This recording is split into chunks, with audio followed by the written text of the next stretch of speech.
नमस्कार दोस्तों, स्वागत है आपका हमारे चैनल पर। आज की इस वीडियो में हम जानेंगे कि कैसे आप वोटर लिस्ट से किसी व्यक्ति का नाम हटाने के लिए फॉर्म नंबर 7 भर सकते हैं। यह ऑनलाइन आप कैसे भर सकते हैं, किन किन परिस्थितियों में यह फॉर्म भरा जाता है और कैसे आप इसको ऑनलाइन सबमिट कर सकते हैं बिना BLO के भी। तो चलिए वीडियो को शुरू करते हैं। अगर आप BLO हैं या वोटर लिस्ट से संबंधित कार्य करते हैं तो आज की वीडियो आपके लिए काफ़ी उपयोगी होने वाली है, इसलिए वीडियो को पूरा जरूर देखिए। सबसे पहले जानते हैं फॉर्म 7 कब भरा जाता है। तो इसकी अगर हम बात करें, किसी अगर मतदाता की मृत्यु हो जाती है या फिर कोई व्यक्ति स्थायी तौर पर एक जगह से दूसरी जगह पर शिफ्ट हो जाता है या किसी व्यक्ति का वोटर लिस्ट में 2 जगह पर नाम दर्ज है तो आप इसका नाम हटवा सकते हैं। उसके लिए आपको फॉर्म नंबर 7 के माध्यम से नाम हटाने के लिए अनुरोध भेजना होता है। अब बात करते हैं फॉर्म 7 आप ऑनलाइन कैसे भेज सकते हैं। सबसे पहले आपको इलेक्शन कमीशन ऑफ इंडिया के वोटर सर्विस पोर्टल पर जाना होगा। उसके लिए आपको गूगल पर जाकर वोटर्स ECI सर्च करेंगे। आप जैसे ही ये सर्च करेंगे, जैसा आप फोन की स्क्रीन पर देख सकते हैं, आपको वोटर्स ECI लिखकर सर्च करना है। आपको पहली website he election commission of India की प्रोफेशनल वेबसाइट मिल जाए। आप इस वेबसाइट पर लॉगिन करेंगे। आप देख सकते हैं पहली website he election commission of India की, इस पर आप लॉगिन करेंगे। तो चलिए लॉगिन करके देख लेते हैं। यहाँ पर हम देखते हैं ये इंटरफेस हमारे सामने आ गया है। इसको हम स्क्रॉल करेंगे। यहाँ पर हमें कई सारे काम करने के लिए मिल जाते हैं। फॉर्म नंबर 8 कैसे भरना है, 7 कैसे भरना है, फॉर्म M कैसे भरना है, फॉर्म 12C कैसे भरना है और न्यू वोटर के लिए फॉर्म 6 कैसे भरना है और करेक्शन के लिए फॉर्म 8 कैसे भरने, सारी डिटेल यहाँ पर है। तो इस वेबसाइट पर कोई भी कार्य करने से पहले आपके पास इस वेबसाइट में लॉगिन करने के लिए यूज़र ID और पासवर्ड होना ज़रूरी है। अगर आप पहले से लॉगिन किए हुए हैं इस वेबसाइट पर, पहले आपने कोई काम किया है, तो आप डायरेक्ट लॉगिन पर क्लिक करेंगे और यदि आप पहली बार इस वेबसाइट पर आए हैं तो साइन अप पर आप क्लिक करके अपनी डिटेल फीड करेंगे।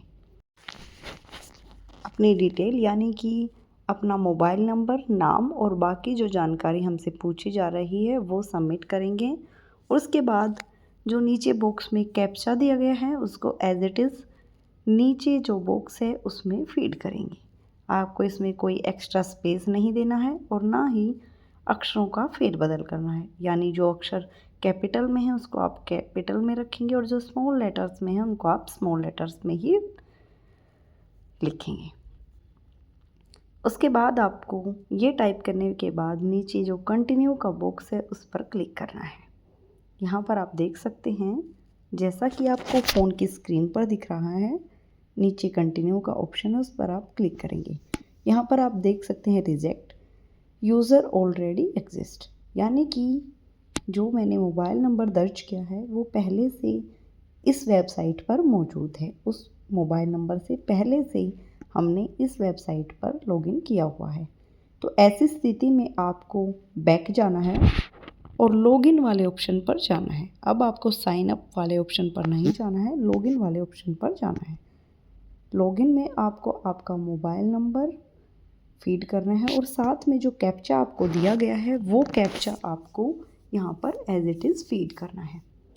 यहाँ पर आप देख सकते हैं हमने मोबाइल नंबर भी और कैप्चा भी फीड जैसे ही किया, हमारे रजिस्टर्ड मोबाइल नंबर पर एक OTP जाएगा जो विदिन 3 मिनट्स हमने यहाँ पर एंटर करना होता है। तो चलिए हमारे पास OTP आ चुका है, हम OTP को ध्यान से भरते हैं। तो यहाँ पर जो OTP हमारे पास आया है उसको हमें ध्यान से भरना है। तो चलिए इसको यहाँ पर फीड कर लेते हैं, क्योंकि इसके लिए 3 मिनट्स का टाइम दिया गया है, ज़्यादा देर तक ये OTP वैलिड नहीं रहेगा।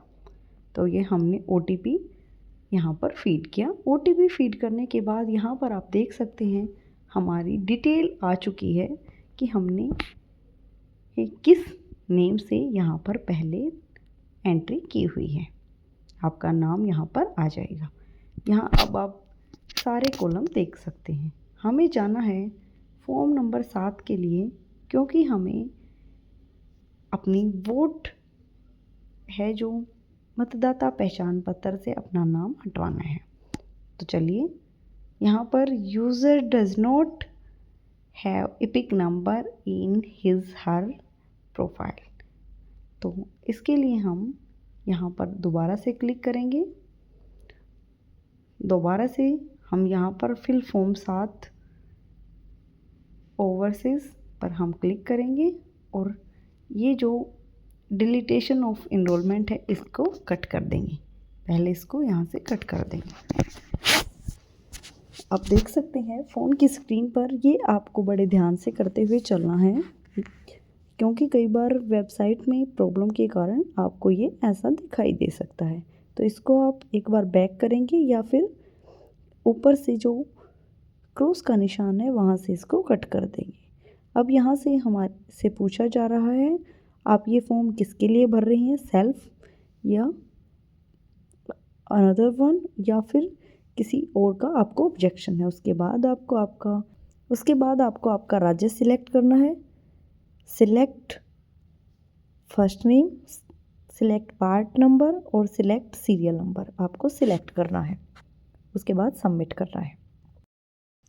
ये सारी डिटेल हमारी पहले से ही फीड है, इसलिए यहाँ पर ऐसा शो हो रहा है। अगर आप पहली बार एंट्री करेंगे तो आपको ये शो नहीं होगा, और अगर आप पहले से एंट्री कर चुके हैं तो आपको ये फीड करने की ज़रूरत ही नहीं पड़ेगी। तो आप यहाँ पर सबमिट पर क्लिक करेंगे। सबमिट पर क्लिक करने के बाद ये कुछ ऑप्शन आपके सामने आ जाएंगे।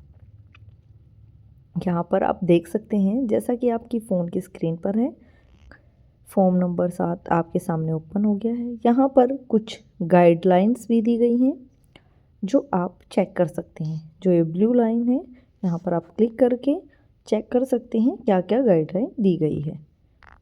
तो इसमें आप इसको पूरा रीड कर सकते हैं, सारी गाइडलाइन के अनुसार इसको भरें। अब आते हैं हम मेन फॉर्म पर। यहाँ पर अपना स्टेट सिलेक्ट करना है सबसे पहले। अगर आपने पहले से सिलेक्ट किया हुआ है, जैसा कि मेरे केस में है, तो हमें नहीं सिलेक्ट करना पड़ेगा। आप चाहें तो इसकी लैंग्वेज भी चेंज कर सकते हैं।